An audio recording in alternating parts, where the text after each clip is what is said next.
رسول رحمت شفیع امت صلی اللہ تعالی علیہ وآلہ وسلم نے فرمایا جب بندہ مجھ پر درود پاک پڑھتا ہے تو اس کی برکت سے ایک فرشتہ اللہ پاک کی بارگاہ میں حاضر ہوتا ہے. اس فرشتے کے لیے حکم ہوتا ہے کہ اسے میرے بندے کی قبر کے پاس لے جاؤ تاکہ یہ میرے بندے کے لیے مغفرت کی دعا کرتا رہے اور میرے بندے کی آنکھیں ٹھنڈی ہوتی رہیں. ذات والا پہ بار بار درود، ذات والا پہ بار بار درود، بار بار اور بے شمار درود. قبر بے خوب کام آتی ہے، بے کسوں کی ہے یار غار درود. صلو علی الحبیب صلی اللہ تعالی علی محمد صلی اللہ علیہ وسلم. پیارے پیارے اسلامی بھائیوں، کچھ دنوں پہلے ہی کی بات ہے، ایک شور اٹھا کہ ماہ رمضان کا چاند نظر آ گیا، اور جیسے ہی رمضان آیا مسجدوں کی رونقیں بڑھ گئیں، نمازیوں کی تعداد بڑھ گئی. ایک عجب سما تھا سحری کا، ایک روحانی منظر تھا افطار کا. نوجوان، بوڑھے، بچے، اسلامی بہنیں سبھی عبادت میں مشغول ہو گئیں. دیکھتے ہی دیکھتے عشرہ رحمت گیا، عشرہ مغفرت آیا، وہ بھی جدا ہوا. ہمیں لگا کہ ہم عشرہ رحمت اور عشرہ مغفرت میں ویسی عبادت نہیں کر سکے، اب آخری عشرے میں خوب عبادت کر لیں گے، تاک راتیں بھی ہیں. مگر غفلت میں وہ آخری عشرہ بھی گزار دیا. رمضان ہمیں تڑپا کر، بہاریں لٹا کر، برکتیں عطا کر کے ہم سے اب جدا ہو چکا ہے. اب رمضان یقیناً اگلے سال بھی آئے گا، مگر یہ نہیں پتا کہ ہم اس رمضان میں ہوں گے یا نہیں ہوں گے. ہمیں یہ بھی نہیں معلوم ہماری مغفرت ہوئی کہ نہیں. ہم رب کریم سے دعا کرتے ہیں کہ اللہ جن لوگوں نے تجھے راضی کیا ان کا واسطہ ہم سے راضی ہو جا، جن لوگوں کی مغفرت فرمائی ان کا واسطہ ہماری مغفرت فرما دے. ماہ رمضان کی بس اب یاد ہی باقی رہ گئی ہے. اب رمضان کے بعد کی زندگی ہے. اب زندگی ہمیں ایسے گزارنی ہے کہ جو ہم نے رمضان میں روحانیت حاصل کی، جو برکتیں حاصل کی، جو ہمیں تقوی کی سوغات رمضان سے ملی ہے، کہیں وہ ضائع نہ ہو جائے. ہمارا دشمن آزاد ہو چکا ہے، شیطان حملہ کرنے کے لیے بھرپور تیاری پر آمادہ ہے. کئی لوگوں کو تو اس نے پہلے 2 دنوں میں ہی مسجد سے دور کر دیا ہوگا. اب ہمیں بھی غور کرنا ہے کہ کیا ہمیں بھی اپنی ساری عبادتیں، ساری ریاضتیں، ساری روحانیت ضائع کرنی ہے یا نہیں. ہم نے انشاءاللہ اس کو کنٹینیو کرنا ہے جو ہم نے رمضان میں اعمال شروع کیے تھے، جو نیکیاں شروع کی تھی. بڑی پیاری ایک حدیث پاک ہے کہ رمضان وہ مہینہ ہے، من قام رمضان ایمانا و احتسابا غفر له ما تقدم من ذنبه. یعنی جو ایمان کے ساتھ ثواب کمانے کے لیے رمضان المبارک کے روزے رکھے، اس کے پچھلے گناہ معاف کر دیے جاتے ہیں. اور اب شوال کا مہینہ آیا نا، حدیث پاک میں ہے کہ جس نے رمضان کے روزے رکھے پھر 6 دن شوال میں روزے رکھے تو گناہوں سے ایسا پاک ہو جاتا ہے جیسا کہ ماں کے پیٹ سے آج ہی پیدا ہوا ہو. تو وہ روحانیت، وہ برکت جاری رکھنی ہے. ابھی تو روزے بھی رکھنے ہیں نا، انشاءاللہ نفلی روزے رکھیں گے، 6 روزے رکھ لیں گے تو انشاءاللہ یہ برکت بھی حاصل ہو جائے گی. ہمیں کوشش یہ کرنی چاہیے کہ ہمیں ماہ رمضان کے بعد اب یہ 6 دن شوال کے، ضروری نہیں کہ ایک ساتھ رکھیں، شوال کے پورے مہینے میں رکھ لیں. ایک اور خوبصورت حدیث ہے کہ جس نے عید الفطر کے بعد 6 روزے شوال کے رکھے تو اس نے پورے سال کے روزے رکھے. جو ایک نیکی لائے گا اسے 10 ملیں گی. بڑا خوبصورت کیلکولیشن ہے کہ جو 1 مہینے کے روزے رکھے گا ملٹیپلائی بائی 10 تو 10 مہینے ہو گئے، اس کے بدلے یعنی 10 مہینے کے روزے ہو گئے. اب 6 روزے رکھے تو 60 روزوں کا ثواب ملے گا، تو 2 مہینے وہ کور ہو گئے. یعنی پورے سال کے روزوں کا ثواب اگر کمانا ہے تو رمضان اور اس کے بعد 6 دن شوال کے روزے رکھنے ہیں. تو انشاءاللہ ہم پورے رکھیں گے انشاءاللہ. اب رمضان کے بعد ہم نے پہلے یہ کیلکولیٹ کرنا ہے کہ جیسے رمضان سے پہلے تھے اب ویسے ہیں یا بدل گئے ہیں. اگر کسی کی رمضان سے پہلے بھی نمازیں قضا ہو رہی ہیں اور جیسے ہی رمضان گیا پھر قضا ہو رہی ہیں، رمضان سے پہلے بھی جھوٹ تھا، ماہ رمضان گزارا اب پھر جھوٹ ہے، رمضان سے پہلے بھی حرام روزی تھی، رمضان گزارنے کے بعد دوبارہ شوال سے وہی حرام روزی شروع ہو گئی ہے، تو پھر اس کا مطلب رحمت کی بارش میں وہ نہایا نہیں ہے، اس کی زندگی میں کوئی بدلاؤ آیا نہیں ہے. رمضان تو بدلنے آیا تھا، ایک نئی زندگی دینے آیا، لیکن دیکھنا یہ ہے کہ کیا ہمیں وہ نئی زندگی ملی یا ہم پھر اسی پرانی روٹین پر، وہی گناہوں بری عادتیں، وہی بری عادتیں، وہی نگاہوں کے گناہ، وہی زبان کے گناہ، وہی کانوں کے گناہ. یہ غور کرنا ہے. اتنا بڑا انعام ملنے کے بعد بندے کو بدلنا چاہیے. مہینہ بندہ کہتے ہیں نا کسی بیماری سے نکل کر آتا ہے تو بندہ کہتا ہے نہیں یار اب یہ کام نہیں کرنے، بیماری کے بعد مجھے پتا چلا کہ کتنا مشکل ہے، میں نے یہ والے کھانے نہیں کھانے، میں نے یہ والے، کسی بھی جگہ ایک مہینہ کوئی گزار لے، چاہے وہ ہاسپٹل میں گزار لے، چاہے کسی اچھی صحبت میں گزار لے، چاہے کہیں اچھے کہتے ہیں نا انسٹیٹیوٹ میں گزار لے، تو اس کی زندگی میں خوب بڑا امپیکٹ آ جاتا ہے، زندگی بدل جاتی ہے. ہمیں تو پورا مہینہ رحمت کے سمندر میں رکھا گیا تھا، رحمت کی بارش میں رکھا گیا تھا. صبح بھی رحمت، شام بھی رحمت، افطار بھی رحمت، سحری بھی رحمت، دعائیں قبول ہو رہی تھی، راتوں کو ایک عجب رونق تھی. ماشاءاللہ ہزاروں لاکھوں عاشقان رسول نے، بلکہ آل اوور دا ورلڈ دیکھے تو شاید کروڑوں لوگوں نے اعتکاف کیا. اب اعتکاف کرنے کے بعد بھی نہ بدلا، مسجد میں آنے جانے کے بعد بھی نہ بدلا میں، اور پھر ویسے ہی ہو گیا. پھر قصور کس کا ہے؟ قصور تو پھر میرا ہوا نا. یاد رکھیے قصور بارش کا نہیں ہوتا، زمین کا ہوتا ہے. رحمت کی بارش تو برسی، جو زمین نرم تھی اس نے پھول اگا دیے، جو زمین زرخیز تھی اس نے کھیت اگا دیے، اور جب پہلے ہی گندگی تھی تو بارش کی وجہ سے وہاں کیچڑ ہو جاتا ہے. بندہ بعض اوقات کہتا ہے یار وہ روحانیت نہیں رہی ہے، ہم اجتماع میں جاتا ہوں تو وہ لطف نہیں آتا، دعا میں وہ آنسو نہیں بہتے، پہلے بہت لطف تھا اب وہ کم ہو گیا ہے. کم کچھ بھی نہیں ہوا ہے. دل کی بستی خراب تو نہیں ہو گئی ہے، دل کی بستی خود تو نہیں اجاڑ گئی ہے. میر علیہ سنت لکھتے ہیں نا، بات سیاں سے میں نے بگاڑی، دل کی ہاتھوں سے بستی اجاڑی. بات سیاں سے میں نے بگاڑی،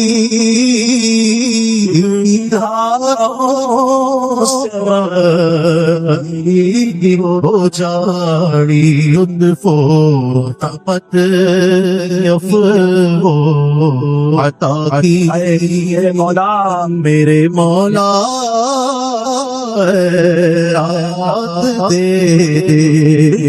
دل کی بستی اجڑنے دینی نہیں ہے. شیطان آیا ہے اجاڑنے کے لیے، پلان پورا ہے اس کا.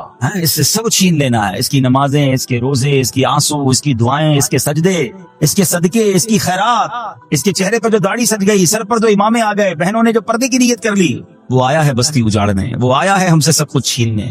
اب عقل مند وہ ہے جو شیطان کی باتوں میں نہ آئے، رحمان عز و جل کے رحمت کے سائے میں چھپ جائے، مسجدوں میں آتا رہے، نمازوں کی پابندی کرتا رہے، سنتوں پر عمل کرتا رہے. جی اگر چاہے بھی برائی کی طرف تو ان بری محفلوں کی طرف نہ جائے. آج میں آپ کو ایک بڑی خوبصورت یہ سمجھے حدیثیں سنانے آیا ہوں. جب میں اس بیان کو تیار کر رہا تھا تو کہتے نا کہ بیان تیار کرتے کرتے چہرے پہ مسکراہٹ آ رہی تھی. آج وہ حدیثیں ہیں کہ جب بندہ یہ عمل کرتا ہے، کچھ اعمال بتاؤں گا، کچھ حدیثوں میں ایسے اعمال بتائے گئے کہ بندہ جب یہ عمل کرتا ہے تو رب مسکراتا ہے. عمل تو بعد میں سنیں گے، یہ فضیلت سن کے کیسی مزہ آ رہا ہے. اللہ مسکراتا ہے اپنے اس بندے کو دیکھ کر جو یہ عمل کرتا ہے. ہاں ایک وضاحت کر دوں کہ یقیناً اس کا مسکرانا ایسا نہیں ہے جیسا ہمارا مسکرانا ہے. اللہ پاک جسم اور جسم کے لوازمات سے پاک ہے، اس کی شان بہت اونچی ہے. مگر احادیث میں جب جہاں جائے لفظ آیا نا کہ رب مسکراتا ہے تو اس کا مطلب یہ کہ اللہ بندے کے اس کام سے بہت راضی ہو جاتا ہے، اس پر رحمتیں نازل فرماتا ہے. سبحان اللہ. میں سوچ رہا تھا یہاں تک بتانے کے بعد آپ کو یہ کہہ دوں نا، اب جو بھی کام بتانا ہے وہ کرنا شروع کر دیں گے انشاءاللہ. بغیر بتائے بتا دوں کہ بھائی اب یہ کام میں رب راضی ہو جائے گا. رب کا مسکرانا لفظ کیسا ہے یار، جس کو کہہ رہے دل کی کلیاں کھل اٹھیں کہ زندگی میں کوئی کام ایسا کر لوں، کوئی ایک کام ایسا کر لوں کہ اللہ میری طرف دیکھ کر مسکرا دے، یعنی اس کی رحمت مسکرائے اور اس کی طرف سے رحمتیں نازل ہو جائیں، وہ مجھ سے راضی ہو جائے. تو یہی زندگی کا حاصل ہے نا. سبحان اللہ. تو یہ آئیے آج مدری چل کے ناظرین آپ بھی اٹینشن ہو جائیں کہ وہ کام کون سے ہیں جس کو دیکھ کر رب کی رحمت ایسی راضی ہو جاتی ہے، رب اتنا راضی ہو جاتا ہے. سبحان اللہ سبحان اللہ. تو آئیے ایک پہلی حدیث سنتے ہیں. نبی پاک علیہ السلام فرماتے ہیں اذا ضحک ربک الى عبد فی الدنیا فلا حساب علیہ. جب تمہارا رب دنیا میں کسی بندے کو دیکھ کر مسکرائے تو روز قیامت اس سے حساب نہیں لیا جائے گا. ہائے ہائے، قیامت کے حساب سے بچ جائیں تو اور پھر کیا چاہیے. وہاں بلا حساب جنت میں داخلہ مل جائے. سبحان اللہ. یہ تو مزے کو مزہ آ جائے. تو اب کام کون سے ہیں؟ سبحان اللہ. جس میں رحمت خاص برستی ہے. سبحان اللہ. اور ابھی جن نیک اعمال کے بارے میں ہم سننے والے ہیں، یہ دو اہم فضیلتیں ہیں. جب بندہ یہ نیک کام کرتا ہے اللہ پاک اس سے انتہائی راضی ہو کر اس پر رحمت نازل فرماتا ہے، اور ایسا خوش نصیب روز قیامت بلا حساب جنت میں داخل ہو جائے گا. بلا حساب ہو جنت میں داخلہ یا بلا حساب. آمین آمین آمین. داخلہ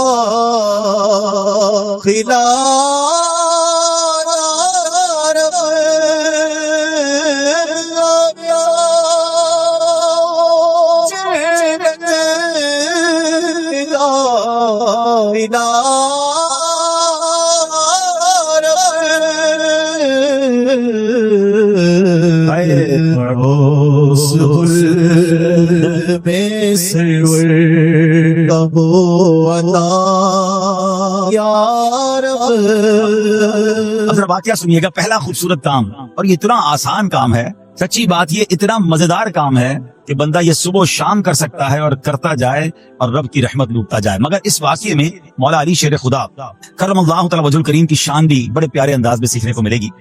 حضرت علی بن ربیعہ رحمت اللہ تعالی فرماتے ہیں ایک مرتبہ مسلمانوں کے چوتھے خلیفہ حضرت علی المرتضی شیر خدا کرم اللہ تعالی وجہ الکریم سواری پر سوار ہوئے، مجھے اپنے پیچھے بٹھایا اور حرا نامی علاقے کی طرف چل رہے تھے، چل پڑے. چلتے چلتے آپ نے آسمان کی طرف نظر اٹھایا اور پھر پڑھا، اے اللہ پاک میرے گناہ بخش دے، بے شک تیرے سوا کوئی گناہوں کو بخشنے والا نہیں ہے. کیسی پیاری التجا ہے، تو نہیں بخشنا یا اللہ، تیرے سوا کون ہے، تیرے سوا گناہوں کو بخشنے والا کوئی نہیں ہے. حضرت علی بن ربیعہ فرماتے ہیں یہ پڑھنے کے بعد مولا علی شیر خدا میری طرف دیکھے اور مسکرائے. مجھے بڑی حیرانی ہوئی. میں نے پوچھا کہ اے امیر المومنین، آپ نے پہلے استغفار کیا، اپنے گناہوں کی معافی مانگی، پھر آپ میری طرف دیکھ کر مسکرائے، اس میں راز کیا؟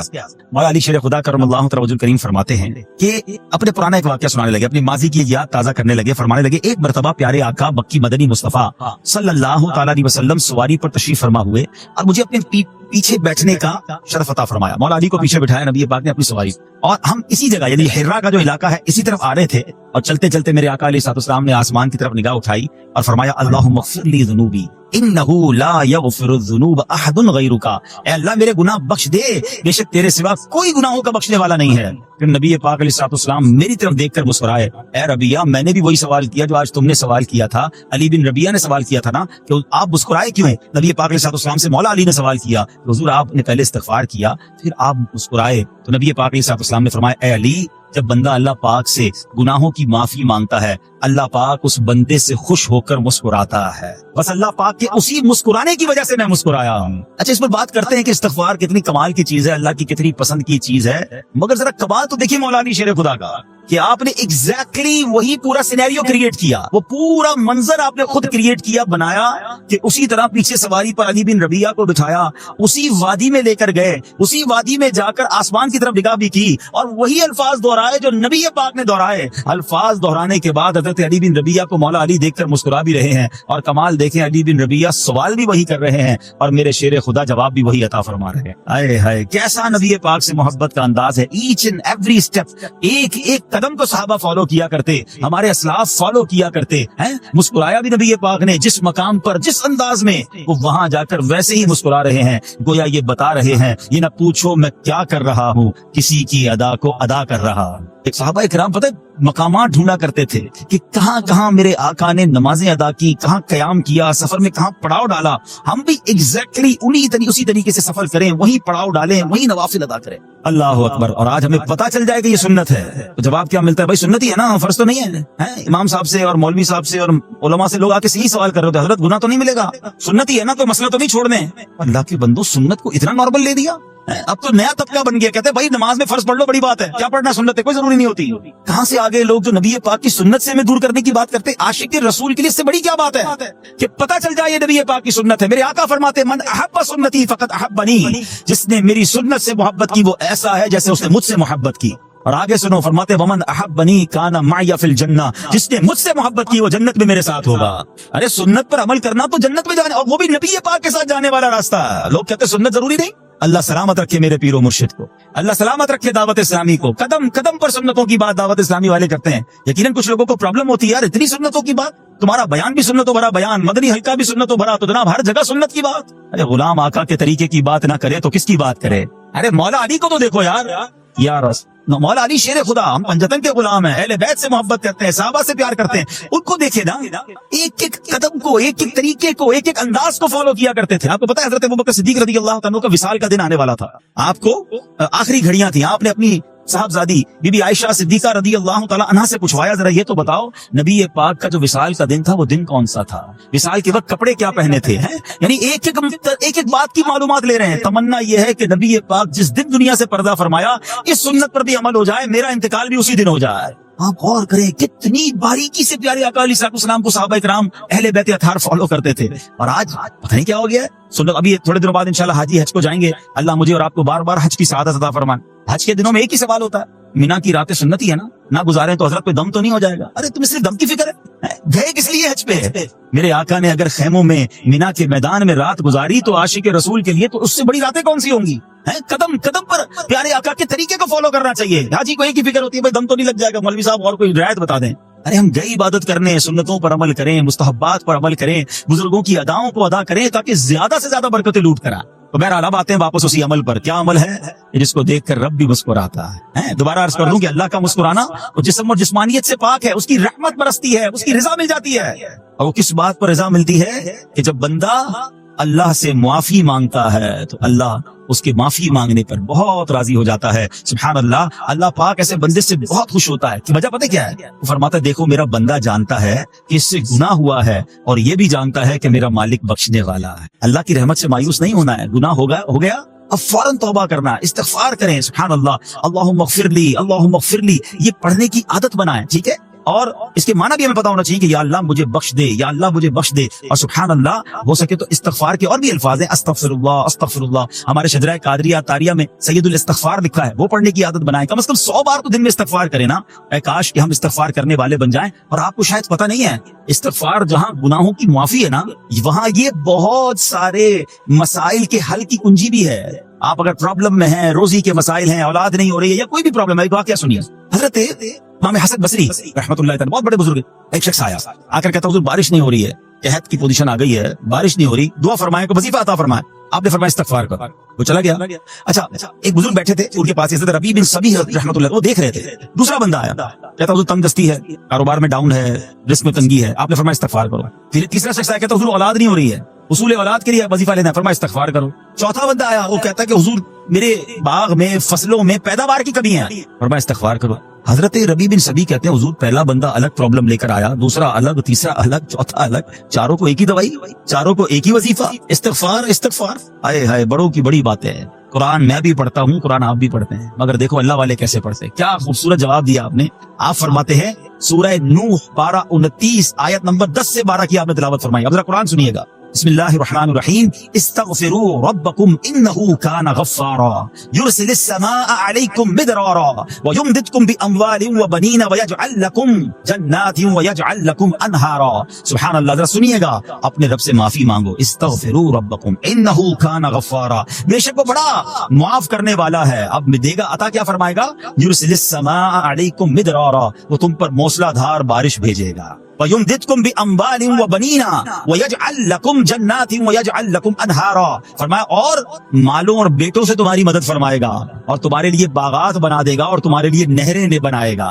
باغات بھی بڑھ رہے ہیں, اولاد بھی عطا ہو رہی ہے, مال بھی بڑھ رہا ہے, بارش بھی ہو رہی ہے. کس چیز سے؟ استغفار سے. تو استغفار یہ آپ کے بہت سارے پرابلمز کا حل ہے, مسائل کا حل ہے. بس اپنی زبان استغفار سے تر رکھے. اچھا پھر اس میں تھوڑی سی شرمندگی بھی ہو. ایسا نہیں کہ استغفار بھی ہو رہا ہے اور دماغ کہیں اور ہے, مسکرا بھی رہے ہیں, ہنس بھی رہے ہیں, اور استغفر اللہ, کسی سے معافی مانگتے ہوئے ہنستا ہے کیا بندہ؟ استغفر اللہ ربی من کل ذنب واتوب الیہ. یا اللہ میں اپنے سارے گناہوں سے تجھ سے معافی مانگ رہا ہوں. بہت سارے استغفار کے سیکھے ہیں. استغفر اللہ العظیم من کل ذنب عظیم. اے اللہ میں تجھ سے استغفار کرتا ہوں, وہ رب جو بہت عظیم ہے, اپنے سارے بڑے گناہوں سے میں استغفار کرتا ہوں. الگ سیغوں سے اللہ کی بارگاہ میں استغفار کریں. ہو سکے تو کبھی گناہ یاد آئیں تو آنسو بھی بہ رہے ہوں, مگر یہ استغفار اللہ کو بڑا پسند ہے, معافی رب کو بہت پسند ہے. ابو اللیث سمرقندی رحمۃ اللہ تعالی لکھتے ہیں پچھلی قوموں میں ایک شخص تھا, اس نے بہت گناہ کیے تھے. ایک بار اس نے اپنی پچھلی زندگی کے بارے میں سوچا, گناہوں کے بارے میں غور و فکر کیا, تو اسے شرمندگی ہوئی. اس نے نادم و شرمندہ ہو کر 3 مرتبہ کہا اللہم غفرانک, اللہم غفرانک, اللہم غفرانک. اے اللہ تیری بخشش, اے اللہ تیری بخشش, اے اللہ پاک تیری بخشش. اسی لمحے اس کو موت آ گئی اور اللہ پاک نے اس کی بخشش فرما دی. آئیے ہم بھی پڑھ لیتے. اللہم غفرانک, اللہم غفرانک, اللہم غفرانک. استغفار کرنا, توبہ کرنا, گناہ یاد کر کے شرمندہ ہونا, یہ اللہ کو کتنا پسند ہے. ایک سبحان اللہ, اس کے بارے میں چند برکتیں آپ کو بیان کرتا ہوں. بڑی عظیم برکت یہ ہے کہ اس کی بدولت بندے کا تنگی اور غم دور ہو جاتا ہے. حدیث پاک میں ہے جو ہمیشہ استغفار کرتا رہے, اللہ پاک اس کے لیے ہر تنگی سے نکلنے کا راستہ بناتا ہے, ہر فکر و غم سے اسے خلاصی عطا فرماتا ہے. اس کی ایک برکت یہ بھی ہے کہ ایسے بندے کو اللہ پاک غیب سے رزق عطا فرماتا ہے. حدیث پاک میں ہے استغفار کرنے والے کو اللہ وہاں سے رزق عطا فرماتا ہے جہاں اس کا گمان بھی نہیں ہوتا ہے. اتنی مہنگائی ہے, اتنی مشکلیں ہیں, اتنی تنگی ہے, لوگ قرضے میں ہیں, کبھی ادھر جاتے ہو کبھی ادھر جاتے ہو. ارے بھائی سب کے پاس جاتے ہو, رب کے پاس کیوں نہیں جاتے؟ استغفار کرنا شروع کر دو, فرمایا ادھر سے روزی دے گا جہاں تمہارا گمان بھی نہیں جائے گا. اس کی برکت سے اللہ پاک دلوں کے زنگ کو دور فرماتا ہے. آئیے پیارے اسلامی بھائیوں, اللہ کو معافی مانگنا, دل سے پکارنا کتنا پسند ہے. میں آپ کو ایک بہت ہی خوبصورت واقعہ بتاتا ہوں, اور یہ واقعہ ہے حضرت موسیٰ علیہ نبینا علیہ السلام کا. اللہ پاک نے حضرت موسیٰ علیہ نبینا علیہ السلام نے ایک بار اپنی مناجات میں عرض کیا یا اللہ یا رب. اللہ پاک کی طرف سے جواب آیا لبیک یا موسیٰ. آپ نے عرض کی یا اللہ تو میرا مالک ہے, تو خالق ہے, میں تو تیرا بندہ ہوں. ارشاد ہوا مجھے یہ پسند ہے کہ جب مجھے کوئی میرا بندہ یا رب پکارے تو میں اسے لبیک کہہ کر جواب. اللہ فرما رہا ہے حضرت موسیٰ نے عرض کی یا رب کیا یہ ہر مطیع بندے کے لیے ہے؟ کیا ہر نیک آدمی کے لیے ایسا ہے کہ جب تجھے وہ پکارے تو تو لبیک فرماتا ہے؟ سنو، اللہ فرماتا ہے ہاں، بلکہ ہر گناہگار بندے کے لیے بھی ہے۔ تو حضرت موسیٰ نے عرض کی یا اللہ، فرما بردار تو تیری اطاعت کرتا ہے، وہ بات تو سمجھ آ رہی ہے، گناہگار پر یہ کرم کس وجہ سے؟ اے ہائے، سنو میرے رب کیسا کریم ہے۔ فرماتا ہے اے موسیٰ، اگر میں بھلائی کرنے والے کو اس کی بھلائی کا بدلہ دوں اور برائی کرنے والے پر اس کی برائی کی وجہ سے احسان نہ کروں تو میرا جود و کرم کہاں جائے گا؟ اللہ فرماتا ہے میرا پھر کرم، میری رحمت کس لیے ہے؟ برائی کرنے والا بھی، گناہ کرنے والا بھی مجھے پکارتا ہے، میں اسے بھی لبیک کہہ کر جواب دیتا ہوں۔ حضرت موسیٰ علیہ نبینا علیہ السلام کو ایک بار وحی نازل ہوئی کہ اے موسیٰ، فلاں علاقے میں جاؤ، ہمارا ایک نیک بندہ اس کا انتقال ہو گیا ہے، جا کے اس کو غسل دو، اس کو کفن دو اور اس کا جنازہ پڑھو۔ حضرت موسیٰ وہاں پہنچ گئے اور جب وہاں جا کر آپ نے لوگوں سے کہا کہ مجھے فلاں بندے کے پاس لے جاؤ جس کا انتقال ہوا ہے، مجھے غسل دینا ہے، کفن پڑھنا ہے، جنازہ پڑھنا ہے، لوگوں نے کہا حضرت یہ تو زمانے کا گناہگار، بڑا بے ہدا، بڑا بدکار شخص تھا، آپ کو رب کا حکم تھا، آپ نے غسل بھی دیا، کفن بھی پہنایا، جنازہ بھی پڑھا، پھر رب کی بارگاہ میں عرض کی مولا بندے تو یہ کہہ رہے ہیں یہ تو بہت برا آدمی تھا، تو نے مجھے بھیجا اور فرمایا تیرا پیارا بندہ، میں نے جنازہ بھی پڑھ دیا، غسل اور کفن بھی دیا۔ اب ذرا آپ سوچیں کہ کسی کا جنازہ حضرت موسیٰ پڑھ دیں تو اس کی تو بخشش کا تو کوئی مسئلہ کوئی نہیں نا، وہ تو اللہ کے نبی جس کا جنازہ پڑھے غسل دے، تو یا اللہ تو نے ایسا انتظام فرما دیا۔ رب کریم کی طرف سے پتہ ہے کیا جواب آتا ہے؟ اللہ فرماتا ہے اے موسیٰ، بندے سچ کہتے ہیں، یہ بندہ واقعی بڑا گناہگار تھا، جو علاقے والے شہر کے لوگ کہہ رہے ہیں نا ٹھیک کہہ رہے ہیں، یہ بندہ تھا ہی ایسا۔ اللہ جب اتنا گناہگار، اتنی بڑی مہربانی کس وجہ سے؟ ارشاد ہوا اے موسیٰ، اس بندے نے مرنے سے پہلے مجھ سے 5 کلمات کے ذریعے بات کی، مناجات کی، مجھے پکارا، 5 سینٹنس تھے، 5 کلمے تھے، اور اے موسیٰ اس کی وجہ سے میں نے اس کی مغفرت فرما دی۔ حضرت موسیٰ کہتے ہیں یا اللہ وہ 5 کلمے تو بتا دے، وہ 5 کیسے جملے تھے کہ علاقے میں سب سے مشہور بدکار اور اس کا انتقال ہو تو رب مغفرت بھی فرمائے اور اپنے نبی کو فرمائے جا کے جنازہ پڑھو۔ تو آپ نے کہا یا اللہ وہ 5 کلمات بتا دے۔ اب ذرا یہ 5 کلمات سنیے گا، ایکچولی جو بات سمجھنی ہے نا، استغفار ہے کیا، معافی مانگنا ہے کیا، توبہ کیا ہے؟